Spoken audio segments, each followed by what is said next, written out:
வணக்கம். நான் உங்கள் அஸ்ட்ரோ வேப்பநிலைப்பில் கோபிச்செட்டிப்பாளையம்.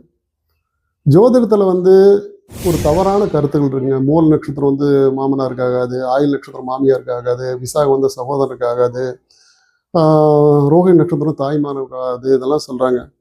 ஏன்னா ஒருத்தரோட பிறப்பு விதி என்பது அவங்களோட ஜாதகத்தில் இருக்கக்கூடிய கிரக நிலைகளை வச்சு தான் பலன் சொல்ல முடியும் தவிர பொதுவான கருத்துக்களை வச்சு மிகைப்படுத்தி சொல்லக்கூடிய விஷயங்கள் அல்ல.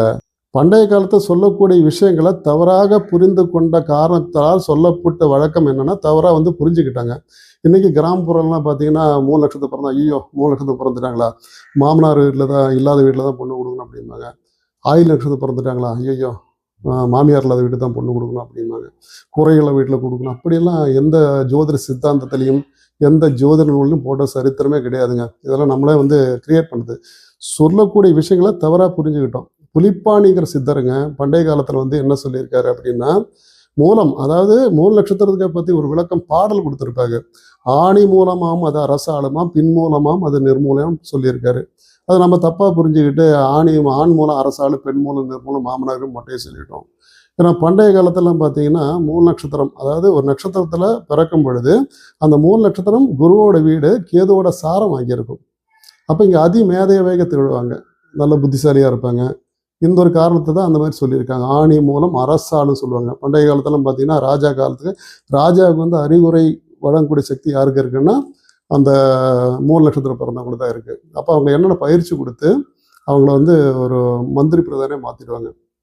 ராஜாவுக்கு அறிவுரை கூறும் அளவுக்கு சக்தி அங்கே இருக்குமாமா.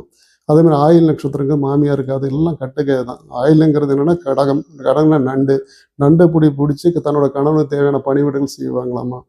இதுக்கு அந்த மாதிரி சொல்லியிருக்காங்க தவிர ஆகாதுலாம் கிடையாதுங்க. ஒருத்தரோட ஜாதத்தில் கூடிய கிரக நிலைகள் அந்த திசாபதிகளை ஆராய்ச்சி பண்ணாமல் பொதுவான கருத்துக்களை முன்வைத்து எந்த ஜாத்தையும் தட்டி கழிக்காதுங்க. நீங்களாம் உங்கள் பொண்ணுக்கு வரணும் இல்லை பொண்ணாக கிடைக்கும் பொழுது இந்த மூல நட்சத்திரம் ஆக சொல்லி நீங்கள் ஒதுக்கி வைக்க தேசிய ஒதுக்கி வைக்கிறது முழுமையாக ஜாதத்தை பாருங்கள். ஜாதத்தோட பலனை பார்க்காம பொதுவாக ஒதுக்கி வச்சிங்கன்னா இந்த காலத்தில் பொண்ணு வீட்டுக்கு ஒரு பொண்ணு தான் பெற்று வச்சுருக்காங்க, ஒரு பையன் தான் இருக்காங்க.